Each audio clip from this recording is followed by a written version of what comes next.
What's up, y'all? It's your girl Sakina, and I'm back for another Insecure review. So let's get straight into it. So the episode opens with Issa down at the market. She meets Lawrence there, and he lets her know that he got the job in San Francisco, as we all figured, right?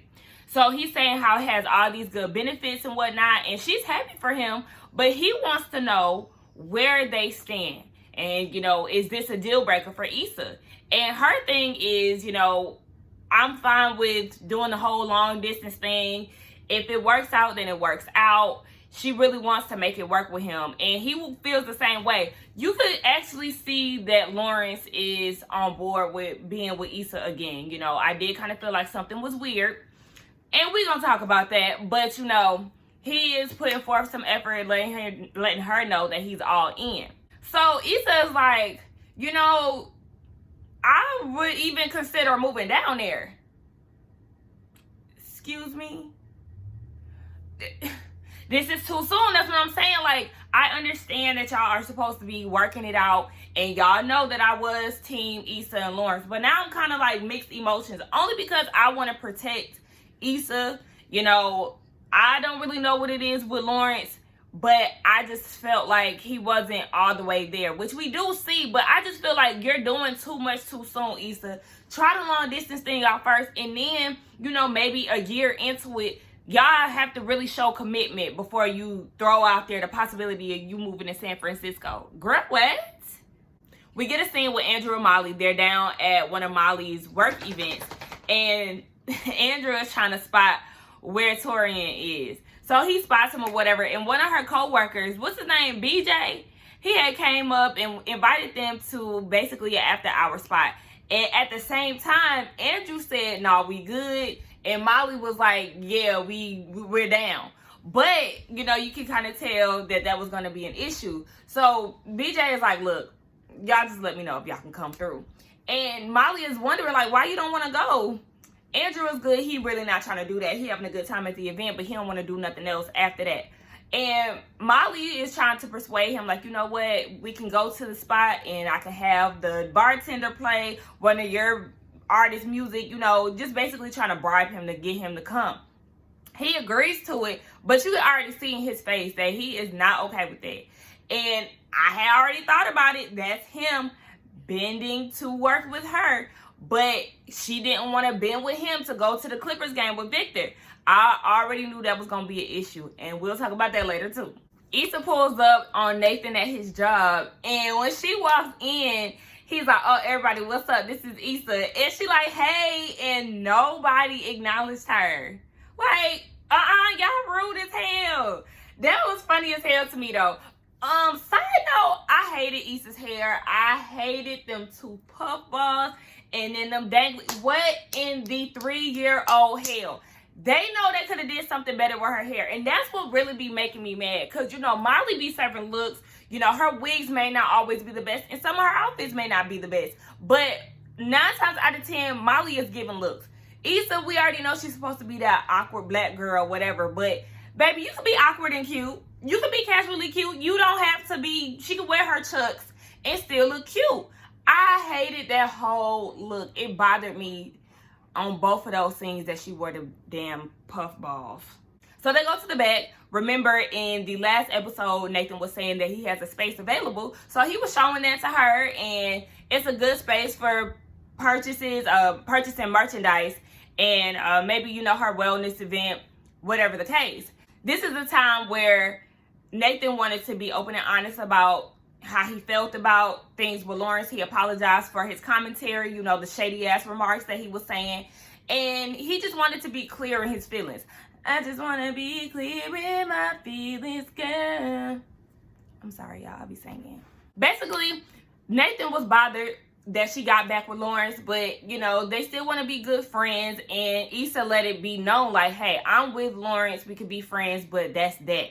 Now, he said that he didn't want to make her life more complicated, but baby, she don't need you for that to happen. Molly and Andrew get back to the house from her work after party, and she's asking him, did he have a good time? And he like, yeah.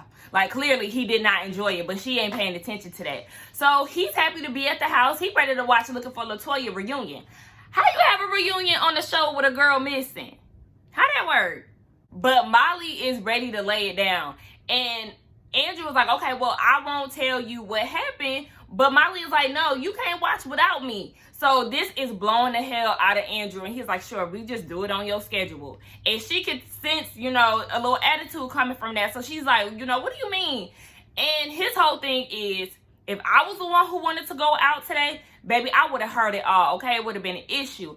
But since it was you, I had to bend over backwards and still, do whatever fits you, whatever you want to do. Molly's whole thing is, you complained about me working all these hours, so I'm trying to include you in my work activities. Now it's an issue.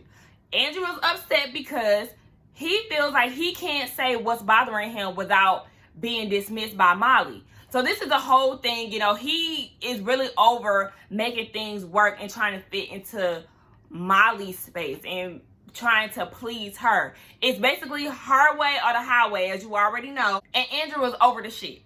Molly had the nerve to question when Andrew has ever bent over backwards for her. Girl, wait.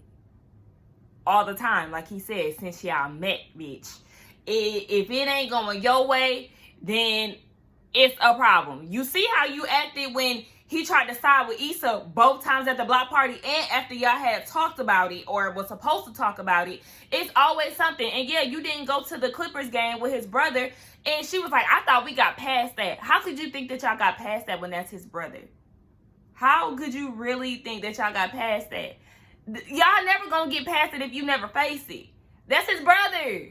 Girl, bye. They're gonna say it seemed like you always holding on to something. Excuse me? If that's not the kettle, calling the kettle black. And then she says that she always let shit go. Lies. Amidst all of this, Kelly is blowing Molly up. And she finally answers like, what's up? Next thing you know, Molly is walking into Tiffany's house. Derek is on the phone with the movie theater, and basically they're looking for Tiffany.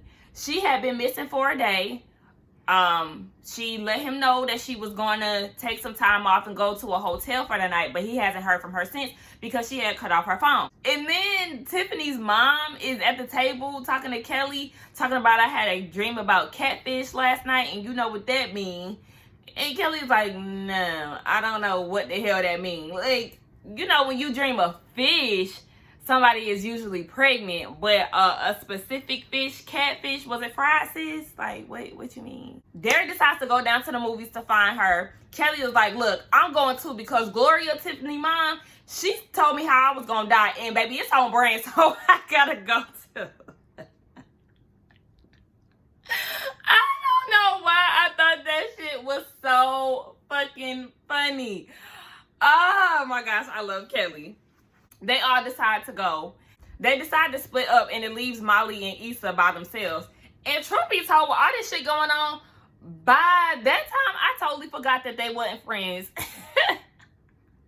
I forgot up until then. But you can tell it's like Issa kind of wanted to look together, but then she was like, no, you still on that same bullshit. Let's just go ahead and split up. They both feeling some type of way, and it was awkward as hell. But they go to the bar at the movie theater, and the bartender was like, I told her to take a lift after she done had 4 margaritas. He watched her go into the lift, and Issa started to, play lift investigator and shit. Like, Derek noticed the transaction in the account, so she was like, okay, if it was a $6 transaction, then it had to be at this Mexican restaurant that she was going to, because they started piecing together last time she was drinking heavily. They were supposed to go to Mexico, and they ended up going to hella Mexican restaurants that week. So they put 2 and 2 together, child, and figured out that she was...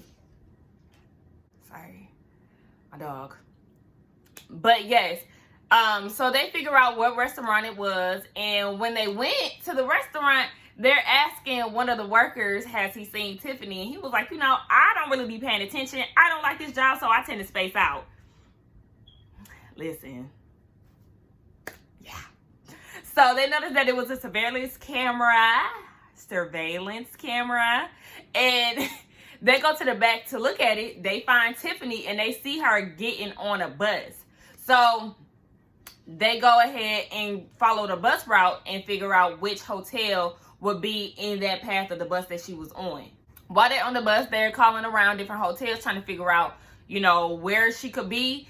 And nobody could find it. But, you know, Derek is saying how he knew that Tiffany was unhappy and he tried everything that he could do. But he tried everything he could do. That don't sound right. He tried everything that he could, but there was nothing that he can do. And as he's talking, you know, it's really connecting to Issa and Molly's relationship. You know, everything that he's saying, and Issa starts to try to give him a little words of encouragement. Like, look, you're doing the best that you can. You're being a good husband, you know, trying to look out for her. You're supporting her. Not perfect. We're all trying to do the best that we can. You know, Derek's whole thing is he tried to give her time, but, you know, he can't believe that they got into this space. Again, Issa and Molly, they're both looking at each other like, this is kind of us.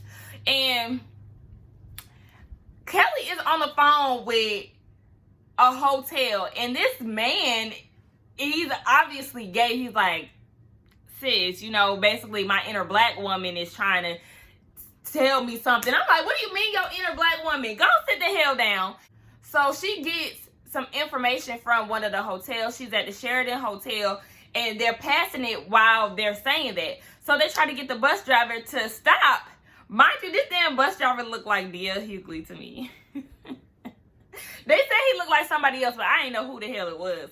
But they tried to get him to stop, and he was like, first of all, I can't hear nothing while y'all going past this line. So they back up past the line. He was like, all right, now what you had to say? And they're like, all right, look, we got to get off right now. We're trying to look for our friend. And he was like, the next stop is a few blocks away. And it was like, make this one exception. Like, we need to get off now. So Kelly is looking at the button and was like, look. Hey, hold on. Get out.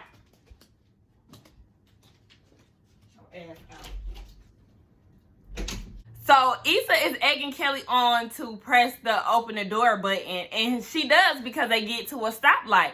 So when they press the button, they all head out, and the bus driver said that he was gonna call the police. So as they're walking, they get stopped by the police because the bus driver and the white man was both like, Kelly was harassing him. So the police tried to intervene, but Molly put on her attorney hat and was like, is there a reason why you're addressing us and not them? Is it a black reason? So the cop was like, look, it will not be me today, child, only if a lot of these police really had that logic. Nonetheless, so they find Tiffany, and, you know, she is down and out. Of course, we already know that she is suffering from postpartum. She really didn't know what to do. She is very apologetic to Derek, but, you know, it's a real issue. I've never experienced anyone of my friends having postpartum. At least they haven't communicated that to me. But, you know, having a baby is a huge adjustment, which is something that I'm definitely scared of. I'm a little nervous to have children, really, like, dead ass. But, you know, I'm glad that they did show that, you know, there is deeper parts of postpartum. And she's basically just trying to escape this new adjustment in her life. But she definitely needs to go ahead and seek some therapy and try to get through that depression. As they're going off into the next scene, you know, they show the beautiful views of LA and some beautiful murals of Kobe Bryant, Gigi, and Nipsey, you know, LA legends.